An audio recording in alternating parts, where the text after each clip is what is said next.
به نام خدا. درس شماره 4 و ادامه درس های قبلی ما و شما از فصل متحول های تصادفی. خب در درس امروزی ما و شما در این مورد این موارد میخونیم. امروز این موضوعات میانه، مود و چندک ها رو میخونیم. دیگه گشتاورها رو میخونیم و گشتاورهای اولیه مرتبه آروم و گشتاورهای مرکزی مرتبه آروم و تابع مولد گشتاور و خواص تابع مولد گشتاور. اینی موضوعات ما و شما امروز میخونیم. خب میانه، مود و چندک ها. شما در بخش موضوع میانه و مود و چندک ها مثلا کوارتایل 1، کوارتایل 2، کوارتایل 3 چارک ها بود، نه مثلا صدک ها، سنتایل ها، پرسنتایل ها، اینا رو شما در چی بخش احصایه خواندیم. حالا ما و شما اینجا شماره 1 اگر x یک متحول تصادفی پیوسته باشد و فی x تابع چکالی آن باشد، آنگاه از هر یک از معادله های زیر میانه به دست میآید. اگر این متحول های تصادفی ما و شما پیوسته باشد و تابع احتمال پیوسته یعنی فی x داده شده باشد، شما میدیان یا میانه را پیدا کنیم. نوشته میکنند انتگرال منیپولایت تا x فی x dx مساوی به x تا مثبت لایتن فی x dx. و فرق نمیکنه دلتون از منیپولایت تا x نوشته میکنین یا از x تا مثبت لایتن نوشته میکنین. مقصد انتگرال این قسمت شما بگیرین، این مساوی به چی؟ 1/2 قرار بدین. باز انتگرال از که خلاص شد قیمت x مساوی به چی میشه؟ هرچند که بعدی سمات میبرد از چی هستن؟ میدیان یا میانه است. یا اگر تابع توزیع شما fx را مساوی به 1/2 قرار بدین، از حل معادله زیر چی؟ میانه به دست میاد. این مستقیم تابع توزیع یک به شما داده شده باشد، تابع توزیع مساوی به 1/2 قرار میدین، در نتیجه قیمت x مساوی به چی؟ میانه به دست میاد. رابطه دیگه اگر x متحول تصادفی چی باشد؟ پیوسته باشد و فی x تابع چکالی آن باشد، آنگاه مشتق تابع چکالی احتمال را مساوی به چه قرار میدین؟ 0. و از حل این معادله چی به دست میاد؟ مود به دست میاد. اگر این تابع چکالی این تابع احتمال پیوسته برای شما داده شده باشد، شما از مشتق بگیرید، مشتقش مساوی به چی؟ 0 قرار بدین. در نتیجه قیمت x پیدا میشه که x مساوی به چی میشه؟ مود. اون قیمتی که برای x دریافت میشه به نام چی میشه؟ مود. همیشه برای دریافت مود شما مشتق تابع احتمال پیوسته مساوی به چه قرار بدین؟ 0. شماره 3 اگر یک متحول تصادفی پیوسته باشد و fx تابع چکالی و fx تابع توزیع آن باشد، آنگاه برای دریافت چندک ها مثل چارک و دهک و صدک مورد نظر مانند میانه چی میکنیم؟ عمل میکنیم. مثل میانه وریم میدیان که شما پیدا کنیم این شکل. این انتگرال نشان از منیپولایت تا x فی x dx یا مساوی است به از x تا مثبت لایتن فی x dx. این مساوی چی؟ 3/4 کوارتایل که شما کوارتایل 1 دارین، کوارتایل 2، کوارتایل 3، کوارتایل 4. کوارتایل 1 25%، این 1/4. کوارتایل 2 تو 50%، 2/4. کوارتایل 3 تو 75% اطلاعات نشان میدن 3/4 میشه. کوارتایل 4 4/4 میشه. خب حالا ما شما کوارتایل 3 رو میگم چارک سوم. چارک سوم که شما محاسبه این اینمی قسمت انتگرال خود یا این قسمت انتگرال مساوی چی؟ 3/4 قرار میدین. در نتیجه قیمت x به دست میاد. از کوارتایل چی هستن؟ 3 است. و یا اگر تابع توزیع fx را مساوی به 3/4 مستقیم قرار بدیم، آنگاه قیمت x به دست میاد مساوی به چی هستن؟ کوارتایل 3. اگر امی fx مساوی به 1/4 قرار بدیم، کوارتایل 1 به دست میاد. اگر امی fx مساوی به 2/4 قرار بدیم، کوارتایل چی؟ 2 چارک دوم به دست میاد. مثال 4 40 تابع توزیع متحول تصادفی x به صورت زیر به دست آمده است. میانه متحول تصادفی x را محاسبه کنید. یعنی تابع توزیع fx مساوی به x معنی بر 20 داده شده و این در شامل ناحیه x بزرگتر از 5 کوچکتر از چی هستن؟ 25 است. ناحیه تعریف شد. اینجا که شما چه پیدا کنید؟ میانه را. وقتی شما میانه را بگیرید مستقیم تابع توزیع را مساوی به 1/2 قرار میدین. یعنی fx مساوی به 1/2. در نتیجه این قسمت را شما مساوی به 1/2 قرار بدید. پس شما این معلوم مجهول کنید قیمت x مساوی به چند میشه؟ 15. پس میدیان ما و شما چی هستن؟ 15. 15 بین 5 و 25 قرار داده اینجا. خب به این ترتیب مثال چنده؟ 41 ما و شما کار کنیم. مثال 41 تابع چکالی متحول تصادفی x به صورت اینی داده شده. این تابع احتمال پیوستش مساوی به 3x مربع داده شده. در این ناحیه تعریف x بزرگ مساوی به 0، کوچک مساوی از 2 تعریف. میانه توزیع را چی ما چکنیم؟ محاسبه کنیم. شما می‌بینید که پیوسته شما از انتگرال استفاده کنید. منیپولایت این تا چی؟ x. بس این مساوی به چی؟ 1/2. پس شما این سرعت انتگرال شما کوچکترینش که 0 است، بزرگترینش چند؟ 2. پس شما کوچکترینش 0 بگیرید، بزرگترینش را 2 نوشته نکنید. اگه 2 نوشته کنید مساوی به عدد ثابت میشه. این قیمت x به دست نمیاد. و شما سرحد بالای خود چی نامگذاری کنید؟ x نامگذاری کنید. فقط سرحد پایینش از زمین ناحیه تعریف بگیرید. از 0 تا به x تابع ما شما چیه؟ 3x مربع dx. از شما از انتگرال بین 3x مربع میشه x مکعب بر 3 در 3 خلاص تا x مکعب میشه. اینا سرحدات ما شما 0 تا چند میشه؟ x. این مساوی به چی قرار میدیم؟ 1 بر 2. پس اینا x مکعب که شما مساوی 1 بر 2 قرار اطراف جذر سوم میگیریم. قیمت x مساوی جذر سوم 1 بر 2 میشه. در x مساوی چی شد؟ میدیان و میانه ما شما جذر سوم چی؟ 1 بر 2 به دست آمد. مثال بعدی 42 تابع توزیع متحول تصادفی x به صورت اینی تابع توزیع داده شده. برای x بزرگ مساوی 0 کوچکتر از چی؟ 1 تعریف شده. مود توزیع را محاسبه کنید. خب این تابع توزیع داده شده، شما باید چی کنید؟ در تابع توزیع شما نداشتین که مستقیم شما چی کنید و مود پیدا کنید. یکم رابطه نداشتین که توزیع شما چی؟ مود کنید. پس شما چی کنید؟ از تابع احتمال پیوسته کار میشین. چون گفتیم که برای دریافت مود شما از تابع احتمال پیوسته مشتق بگیرین، این مساوی به 0 قرار بدین. قیمت x به دست میاد پورت چی هستن؟ میانه است. شما هم برای دریافت یعنی فی x چه پیدا کنین؟ فی x شما چی؟ از تابع قبلا هم شما درس قبلی خوندن، هرگاه از تابع توزیع شما مشتق بگیرین، تابع چی به دست میاد؟ تابع احتمال پیوسته. پس فی x مساوی به فی زبر x در نتیجه فی x مساوی است به زمینی. از این قسمت شما مشتق بگیرین. این میشه 3x مربع منفی 3 2 6 x مربع منفی چند میشه؟ 3x مربع بر 3. اینجا متوجه گپ باشین که در سوال اشتباه شده. اینی باید 2 باشد. این 2 باشه چون این مخرج چند است؟ 2 است. خب به همین ترتیب این حال فی x مساوی به این گپ شد. این حال شما از فی x پس مشتق بگیرین تا مساوی چه قرار بدین؟ 0. چون ما گفته بودیم برای دریافت مود باید چی شود؟ از تابع توزیع نه تابع احتمال پیوسته مشتق گرفته شده و مساوی به 0 قرار داده شده. واسه قیمت x به دست میاد مود است. و شما از این قسمت مشتق بگیرین. مشتق از که بگیرین مساوی این مشتق از گرفتیم 6x مشتق 6 میشه، از 3 2 6 x میشه، 2 مساوی چی میشه؟ 0.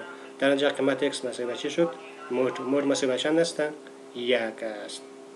یعنی مود از این سوال ما و شما 1 به دست آمد. دیگه مثال چند است؟ مثال 43. مثال 43 گفته متحول تصادف x با تابع چکالی احتمال زیر مفروض است. فی x مساوی 1 بر 2 x مربع ضرب ای به توان منفی x و x ناحیه تعریفش بزرگتر از 0 کوچکتر از چیز مثبت. در این صورت مود رو توزیع بدیم. چون شما می‌بینید این خودش مستقیم تابع احتمال پیوسته داده و شما این رازی مشتق بگیرید، مشتقش مساوی به 0 قرار بدید، مود به دست میاد. اینم کار میکنه. یک زبر x مساوی به 0 قرار میدیم. پس از اینکه شما مشتق بگیرید از این قسمت شما مشتق بگیرید، مشتقش مساوی به این گپ چون مشتق حاصل ضرب است. این به این شکل تبدیل میشه. این میشه مساوی به 0 قرار میدین. از در بین از این حد و از این حد شما x ای به منفی x مشتق میگیرین. نه این تنها 1 باقی میمونه، اینجا 1 منفی 1 بر 2 و x باقی میمونه. شما این معادله را همین قسمت ضریب مساوی به 0 هم خود از مساوی به 0 قرار میدین. یک مساوی به 0 قرار میدین، قیمت x مساوی چی میشه؟ 0. اگه این قسمت مساوی به 0 قرار میدین x مساوی چی میشه؟ 2. پس این دو قیمت بعد استفاده ما شما مشکوک کدامش مود است کدامش نیست.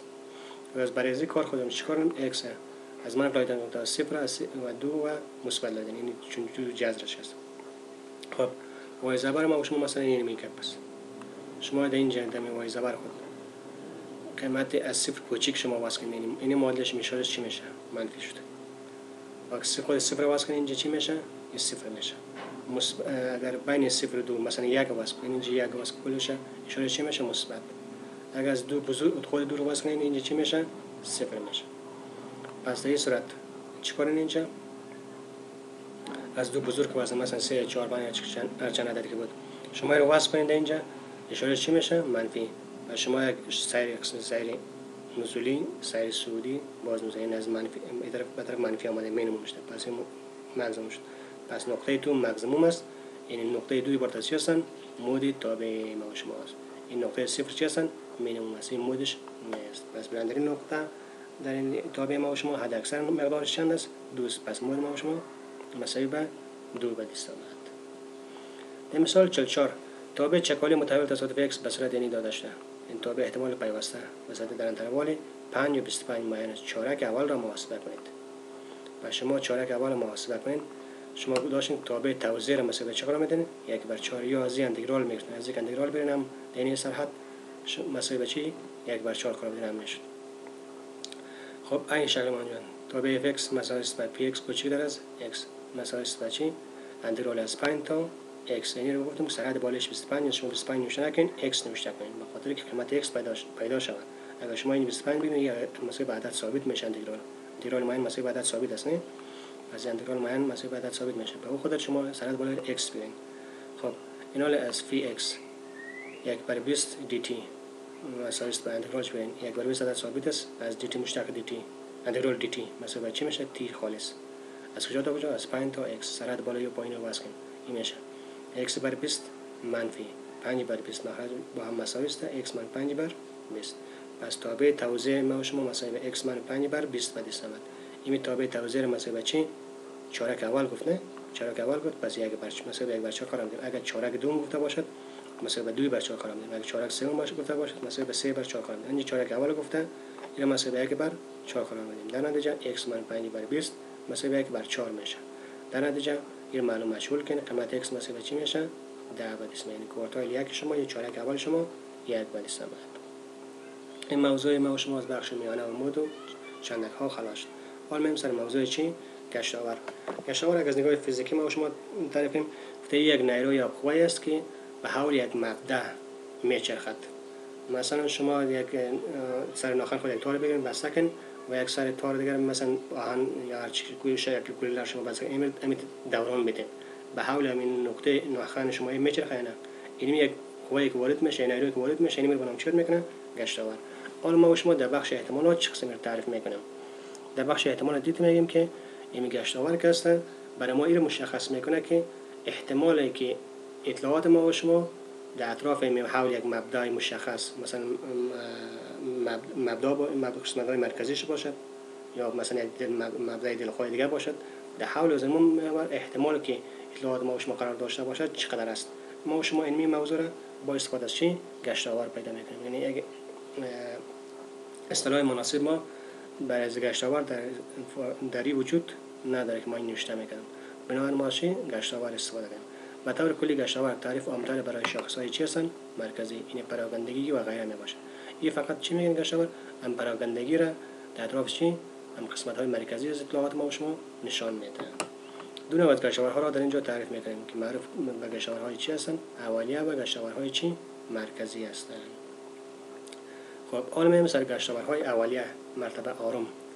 در این چند تعریف برای شما گفتن اگر x یک متحول تصادفی گسسته باشد با تابع احتمال یعنی fx باشد متحول تصادفی ما شما گسسته باشد و تابع احتمالش به fx خرد نشان داشته باشد در این صورت گشتاور مرتبه آرام به mr نشان داده میشه چی است mr مساوی است به اوسط امید ریاضی ما شما خوانده بودیم امید ریاضی x برای چی r چون این گسسته است از مجموعه استفاده می‌کنیم x برای r ضرب چی fx r مثلا 1 2 3 4 8 باشد اگر r مثلا 1 باشد میگیم مرتبه 1 اگر r مثلا 2 باشد میگیم مرتبه 2 اگر r مثلا 3 باشد قرار بدیم مثلا 3 امید به ترتیب اگر x یک متحول تصادفی پیوسته بود گسسته بود این چی هستن پیوسته با تابع چکالی با تابع احتمال پیوسته fx باشد آنگاه گشتاور مرتبه آرام چین است ما شما این پیوسته است پیوسته باید از انتگرال استفاده کنیم پس همین گشتاور مرتبه آرام ما شما مساوی با امید ریاضی x برای r نظر به فرمول امید ریاضی در محتمل های تصادفی پیوسته از منفی تا مثبت لایدن x برای r ضرب چی x dx است کار میتونه 1 2 3 این شکل مثل دیگر که گفتیم مقسم میتونه باشد. واضح است که برای قیمت های چی r مساوی به 1 و 2 به ترتیب اگر r مساوی به 1 شود m1 مساوی به x برای 1 میشه x میشه اگر r مساوی به 2 شود m2 مساوی x مربع میشه به دست میاد. خب در مثال 4 در توزیع x چنین است fx مساوی چی هستند فی x مساوی 1 است x بزرگتر از 0 کوچکتر از چی هستند یک گشتاورهای اولیه مرتبه m را برای x به دست میاد مرتبه چی آرام را گشتاورهای اولیه مرتبه آرام گفتن نگفت مرتبه 1 مرتبه 2 مرتبه آرامش گفتن پس ما شما نشون m r مساوی x برای r مساوی از 0 تا چند 1 سرعت ما شما 0 تا 1 است x برای r ضرب فی x پس از 0 تا 1 x برای r فی x قیمت چند است 1 ضرب x برای r خودش پس از یک شما انتگرال برین x برای r جمع 1 بر r جمع 1 میشه نه سرعت ما شما از کجاست از 0 تا 1 از سرعت بالایی منفی سرعت پایینی شما قیمت بدین، بالاخره به یکی بر آر جمع چی یک تبدیل میشه. پس این گشتوار مرتبه آرومی برای متحول x ما و شما برای این تابع احتمال پیوسته اینی مسئله چی شد گشتوار مرتبه آروم این مسئله به این چیز بدیسم. این یادداشت بیارین که باز یک مثال راجع به این در آینده کار میشه. حال مثال 46 توزیع x به صورت زیر است. x 0.2 4 ببینید که گذشته است. 0.2 احتمال f(x) مثلا 0.4 و 0.6.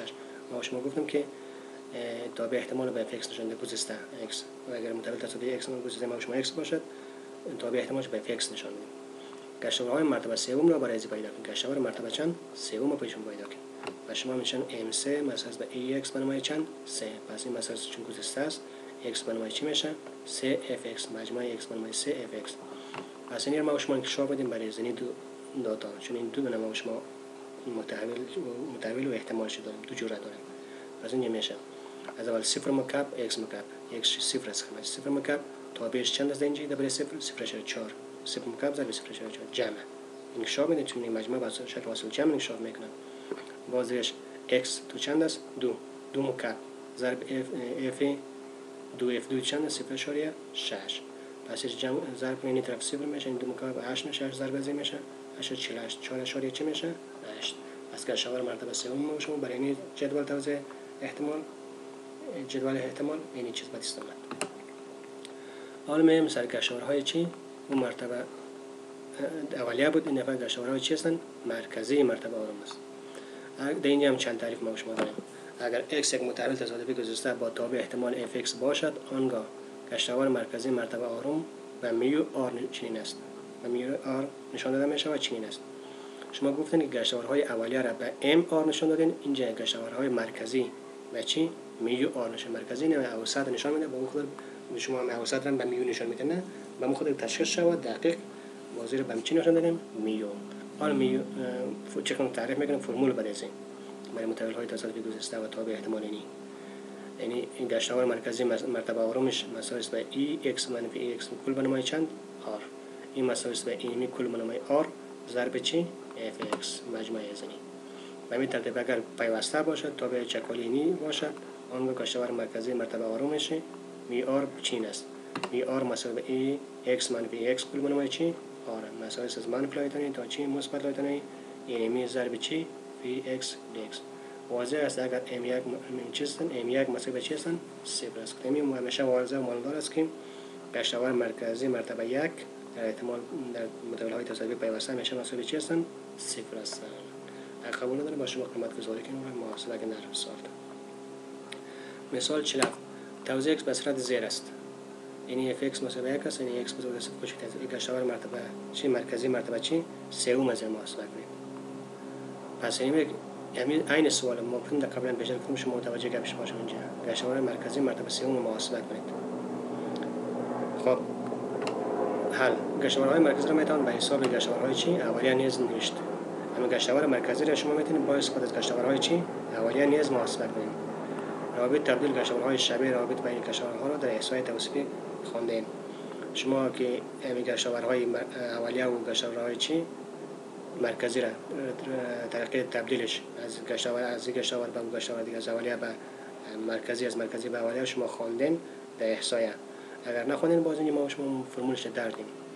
خب اینجا گفته شما قبلا در مثال 45 گشتوار مرتبه اولیه مرتبه آرام بعد اسم بردیم که آر مساوی چند شد یک بر آر جمع یک. از همین سوال عین قسم توزیع احتمال تابع احتمالی پیوسته داشته باشد یعنی ناحیه تعریف داشته بود شما پیدا کردین این قسم یک شکله. این گشتوار مرتبه اولیه مرتبه آرامش مساوی به این گپ شد بعد است آمده. پس شما اینجا آر1 محاسبه کن که m1 محاسبه شده چون اینجا ما ضرب داریم m1 کار داریم m2 کار داریم m3 کار داریم اینجا. پس شما رو باید محاسبه کن. آر مساوی به 1 شود 1 جمع 1 2 1 بر 2 میشه. اگه آر مساوی به 2 شود 2 جمع 1 3 میشه 1 بر 3 میشه. اگه آر مساوی به 3 شود 3 جمع 1 4 1 بر 4. این قیمت m1 m2 m3 پیدا شد. این گشتوار مرتبه 1 مرتبه 2 چیز اولیه مرتبه 2 مرتبه 3 پیدا شد. بنابراین همین گشتوارهای مرکزی مرتبه سوم به صورت زیر است. این حال گشتوار مرکزی مرتبه 3 پیدا با استفاده از رابطه‌ای که در احصایه توصیفی شما خواندین. اگر نخواندین هم در اینجا یعنی رابطه‌اش نوشته کنیم. چیز گشتاور مرکزی مرتبه 3 مساوی است به M3 منفی 3 M1 M2 جمع 2 M1 مکعب است. این فرمول شما در اونجا خواندین، حالا ما شما از استفاده میکنیم. پس M3 ما شما قیمت چند شد؟ 1/4 قیمت وزن.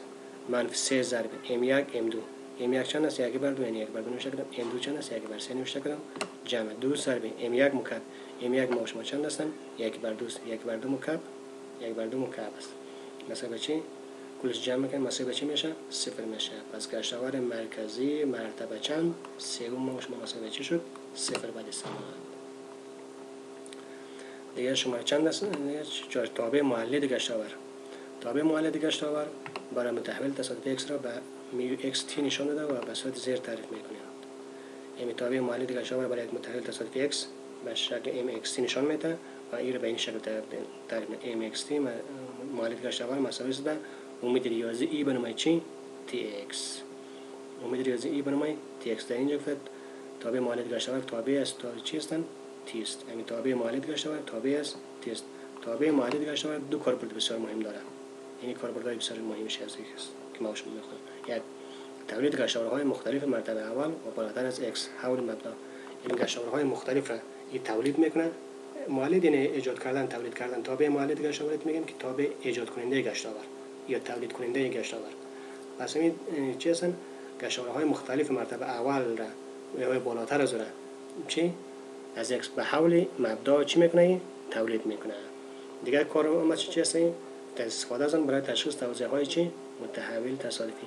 در وقت ما شما امیر تابع مولد گشتاور خوانیم از این استفاده میکنیم که تشخیص بدیم برای توزیع‌های متحول تصادفی. ما شما ورد چی میدیم؟ تشخیص میدیم که کدام نوع از متحول تصادفی گذشته است، پیوسته است، چی است. از روی زمین ما شما تشکیل میدیم از تابع ایجاد کننده گشتاور یا تابع تولید کننده چی؟ گشتاور. خب حالا اینجا میایم سر تعریف. اگر x یک متحول تصادفی گذشته باشد با تابع احتمال fx باشد، آنگاه تابع مولد گشتاور مساوی است به مجموع چی؟ e به نمای tx fx. مثل ما گفتیم که امید ریاضی است em x tx این مساوی با چی بود؟ بیشتر همون نوشته بالا نوشته است e به نمای چی؟ tx e به نمای چی؟ tx مساوی به این کرد است. پس ای به نمای tx امید ریاضی است نه؟ امید ریاضی شما یا اوسط شما امید ریاضی شما پس چون متحولهای تصادفی ما شما گذشته است، پس این میشه چند؟ ای به نمای tx ضرب fx میشه. اگر اینجا چی باشد؟ به همین ترتیب اگر متحول تصادفی چی باشد؟ پیوسته باشه با تابع چکالی اینی داشته باشد، ما شما چیز استفاده کنیم؟ از انتگرال استفاده کنیم. تابع مولد گشتاور مساوی از منفی لایدن تا مثبت لاین ای به نمای tx ضرب fx dx. حالا میایم سر مثال کارنامه از راجع به این ارتباط تطبیق کنیم. برای متحول تصادفی x تابع احتمال زیر مفروض است. تابع احتمال fx مساوی x بر 12 و x مساوی 2 4 6 یک گذشته است. پس شما چی میکنیم؟ تابع مولد گشتاور متحول تصادفی x رو پیدا کنیم. تابع مولد گشتاور زیر ما شما دریافتیم. پس نمیشه mxt مساوی به مجموع e به نمای t tx ضرب fx ما شما چند است؟ x بر 12. این e به نمای tx اون چی؟ به شکل اتومات از چی از رابطه ما شما میگیریم میره ای به نمای tx ضرب fx ما شما قیمت x بر 12 و شما این مجموع انکشاف بدین برای این گپا. جای x چی رو وزن؟ 2 ای به نمای 2 t میشه 2 بر 12 جمع و 4 وزن جای x ای به نمای 4 t میشه 4 بر 12 و جای x 6 وزن ای به نمای 6 t جمع 6 بر 12. پس در بین از کل ازا شما چی رو مشترک بگیرید؟ 2 بر 12 رو مشترک بگیرید. این چیز رو کتاب بدید سامان.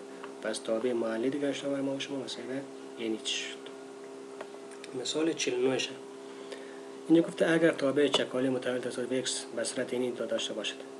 fx مساوی 2 ای به نمای چی؟ منفی x بزرگتر مساوی چی باشن؟ 0. تابع مولد گشتاور x را دریابید. شما که می‌بینید ناحیه تعریف از x x بزرگتر مساوی 0 است نه پیوسته است. پس این تکی جدا نیست، پیوسته است که ما شما از رابطه انتگرال باید استفاده کنیم. اگر این سیستم بود از رابطه جی سمیشن یا مجموعه استفاده میکنیم. خب حالا ما شما نوشته میکنیم تابع مولد گشتاور mxt مثلا از 0 تا مثبت بینهایت ای به نمای tx اعتماد از فرمول است و این ضرب fx تابع ما شما 2 ای به نمای منفی 2x این رو شما ضرب کنیم از 0 تا چون x بزرگتر مساوی از 0 است نه چون اینجا ما شما از منفی لایتن تا مثبت لایتن داشتیم نه، چون x بزرگتر مساوی صفر است، پس از صفر تا مثبت لایتن باید نوشته کنیم. نظر به ناحیه تعریف پذیری باید ما نوشته کنیم. پس این که دو خودش این رو شما مشترک بگیرین t منفی 2 ضرب x میشه dx. پس شما وضعی انتگرال بگیرین، دو عدد ثابت خودش است، یعنی میشه یکی بر t منفی 2 ضرب اینی خودشه. پس انتگرال شما گرفتن از صفر تا چه مثبت لایتن. پس سرحد بالایی را فقط جای x وضع کنین، جای t وضع نکن، جای x وضع کن سرحد بالایی را. باز منفی سرحد پایینی رو وضع کن، بالاخره جوابش مساوی چی میشه؟ 2 بر t منفی 2 میشه. پس تابع معادله گشتاور برای تابع احتمال ما شما این 2 بر چی هستن؟ t منفی 2.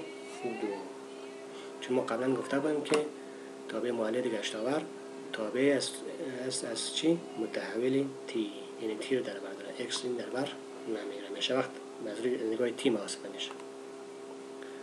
خب قضیه مشترک مرتبه آرام تابع معادله گشتاور نسبت به t در نقطه t مساوی صفر مساوی به گشتاور مرتبه آرام حول مبدا است. یعنی مشترک مرتبه آرام از تابع معادله گشتاور نسبت به t اگه بگیریم و x t رو مساوی به صفر قرار بدیم، این مساوی چی هستن؟ گشتاور مرتبه آرام حول مبدا است. یعنی گپ گفت اگر شما از تابع معادله گشتاور مشترک مرتبه آرامش بگیرین، آر دلخواست مثلا هر چند باشه، مشترک مرتبه یکش بگیرین، چی میشه؟ x میشه. اگر مشترک مرتبه دوش بگیرین x مربع میشه. اگر 3 بگیرین هر چی جای آر 3 واسه 3 میشه، 4 واسه 4 میشه. پس این قوس چی هستن؟ مشتق هستن. مشتق از این تابع، مشتق مرتبه آرام از این تابع زمانی که t مساوی چی شود؟ صفر مساوی چی میشه؟ یعنی امید ریاضی ما شما x منوی چی؟ r.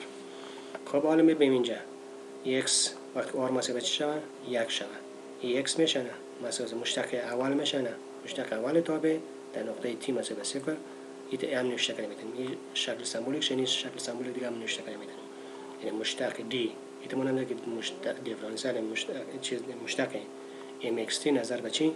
dt زمان یعنی ایت خواهد نمیشه که زمان t مساوی چی شود؟ صفر. یعنی شما مشتق mxt رو میگیرین نظر به t مشتق میگیرین، باز t رو مساوی صفر قرار میدین، مساوی نگه میشه. و اینجا x r مساوی چی باشه؟ 2 x مربع مساوی به چی هستن؟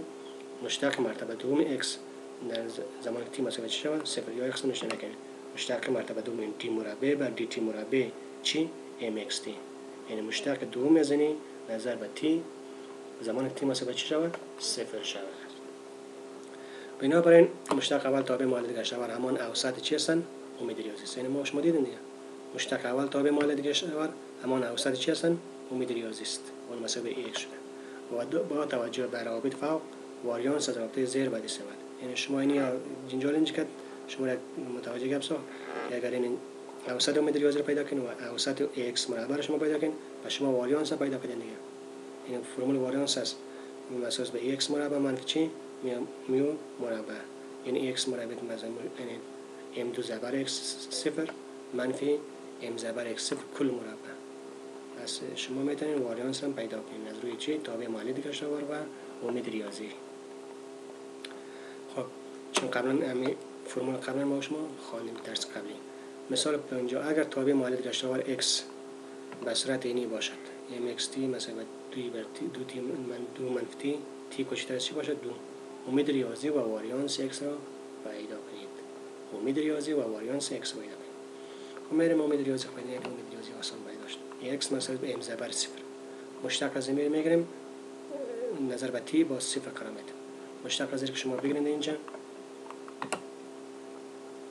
خب وقتی گرفته نشه مشتق از ثابت نظر مشتق صورت صفر صفر ضرب مخرج 2 منفی t جمع منفی مشتق واسه تقسیمش منفی مشتق از چند است؟ 1 ضرب صورت ما چند است؟ 2 بر مربع چی؟ مخرج 2 منفی چی؟ t مربع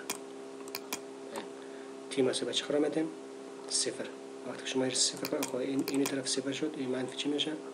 منفی یعنی منفی 1 شد مشتق چون منفی تی مشتق منفی ضرب منفی مثبت در صورت چی میشه؟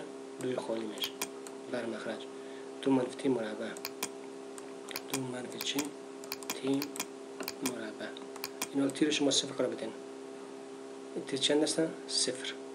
اگه شما قرار بدین خب تیر شما صفر قرار بدین 2 منفی صفر 2 2 مربع 4 پس این 2 بر چند میشه مساوی است به 2 بر 4 1 2 2 2 2 4 این 1 بر 2 این همین چیزی که در اینجا باید استعمال این هم شما باید استعمال نه به همین ترتیب شما میتونین چی امید ریاضی x مربع رو بدید مشترک چه هست مرتبه 2 میشه این مشترک مرتبه 2 میزنی تابع نظر به t زمان t مساوی چه شود صفر پس این مسائل است من مشترک اولش گرفتیم مشترک اول چه چی شد این مشترک اولش 2 بر 2 منفی t مربع شد نه اشارش ما باید استفاده باز از مشترک بگیم مشترک مرتبه 2 خلاص شد باز اینکه شما مشترک بگیم به این شکل تبدیل میشه 4 بر 2 منفی مکعب میشه تی مساوی چه شود صفر وقتی تی شما صفر واسه کنید صفر میشه 2 مکعب 8 میشه 1 4 4 2 4 8 1 بر 2 یعنی x مربعش هم مساوی چه شد 1 بر 2 شد اما امید ریاضیش مساوی 1 شد اما x مربعش مساوی چه شد اینجا 1 بر 2 به دست آمد از در این صورت یک قیمت ها رو ما شما به دست آوردیم مستقیم میاریم امید ریاضی به دست میاریم واریانس مساوی x مربع منفی مربع است نه x مربع ما شما چند شد اینجا 1 بر 2 شد یعنی x مربع ما شما اینجا 1 بر 2 1 بر 2 منفی میوی ما شما اوسط یا امید ریاضی ما شما چند شد 1 بر 2 چون این مربع داره 1 بر 2 مربع 1 بر 4 تفریق کن مساوی 1 بر 4 میشه پس واریانس ما شما در اینجا به دست آمد حالا میایم سر خواص تابع مولد گشتاور تابع تولید کننده چی گشتاورها خواصش یک خاصیتش اگر متحول تصویر x مساوی به مقدار ثابت a باشد تابع مولد گشتاوران چنین است اگر ثابت a باشد mat مساوی a e بنمای e t فقط جای x a عوض شد اگر عوض x شما b ضرب شود اگر ثابت در اطراف x ضرب شود پس شما میشیم mx bt mx bt یعنی mbxt فقط این b میره در چه ضرب میشه همراه t ضرب میشه خلاص به همین ترتیب اگر شما متحول تصادف x برای عدد ثابت مانند b خلاف صفر تقسیم کنید مثلا تابع مولد گشتاور mx تقسیم چی b این چی کار میشه مثلا به mx t تقسیم b میشه این t چی میشد b ضرب t میشه این چی میشه t تقسیم b میشه اون جای x که t رو واسه کرد پس چی میشه جای x که a رو واسه کرد پس ای a t شد خب به همین ترتیب اینجا ما نوشته میگم مثلا این می میشه به شکل تبدیل میشه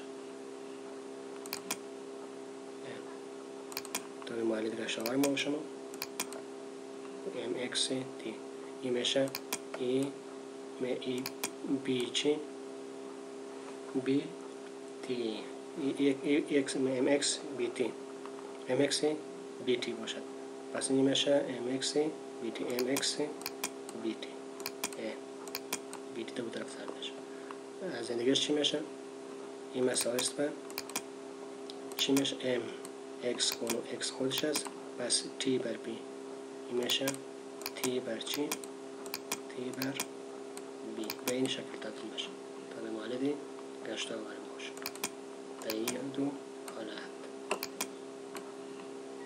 خب اگر شما 4 نتیجه زور دو گپ است اگر y مساوی a جمع bx باشد تابع مولد گشتاور y را پیدا کنیم پس myt مساوی است به ma جمع bx t است نه و این عوض y این گپ است پس اینجا شما داشتین این کسته چیست a کسته a بنمای a t میشه نه ضرب mx این bx ضرب است bt پیشتر گفتم bt میشه نه اگه تقسیم باشد t بر b میشه پس این ببینید که اینجا حاصل جمع است یعنی m تابع مولد گشتاور a جمع bx به شکل چی تبدیل شد ضرب e بنمای a t ضرب mx t bt این نشده که a بنمای a t جمع mx bt شد این جمع نیست این چی هستن ضرب یعنی از جمع به چیز تبدیل شد ضرب به همین ترتیب اگر تابع مولد گشتاورها را برای n متحول تصادفی در نظر مستقل در نظر بگیریم یعنی n متحول تصادفی داشته باشیم در این صورت تابع مولد گشتاور y مساوی x1 جمع x2 جمع xn باشه پس کلش از حاصل جمع از کلش به ضرب تبدیل میشه myt مساوی myt خودش خب عوض y چه نمیشه چون x1 x2 x جمع xn است x1 جمع 2 xn t نمیشه پس این مساوی است به mx1 t ضرب mx2 t ضرب mx n t شد پس شاست جمع کلش به چی تبدیل شد ضرب در واقع تابع مولد گشتاور مجموع متحول‌های تصادفی مستقل مساوی است به حاصل ضرب چی تابع مولد گشتاور هر یک از آنهاست دیگه شماره 6 گفته تابع معاند گشتار به طور یگانه قانون توزیع متحولهای تصادفی X را معین میکند. یعنی هر قانون توزیع فقط یک تابع معاند گشتار دارد. هر قانون توزیع فقط یک چی؟ تابع معاند گشتار. برعکس هر تابع معاند گشتار فقط چی دارن؟ یک قانون توزیع. یعنی گفت هر قانون توزیع که باشد یک تابع معاند گشتار دارد و هر تابع معاند گشتار برعکس یک قانون چی؟ توزیع دارد. یه تابع احتمال توأم است. روز بعدی ما و شما درس امروز ما و شما تا همین قد بس است. خدایا رو مددگارتون.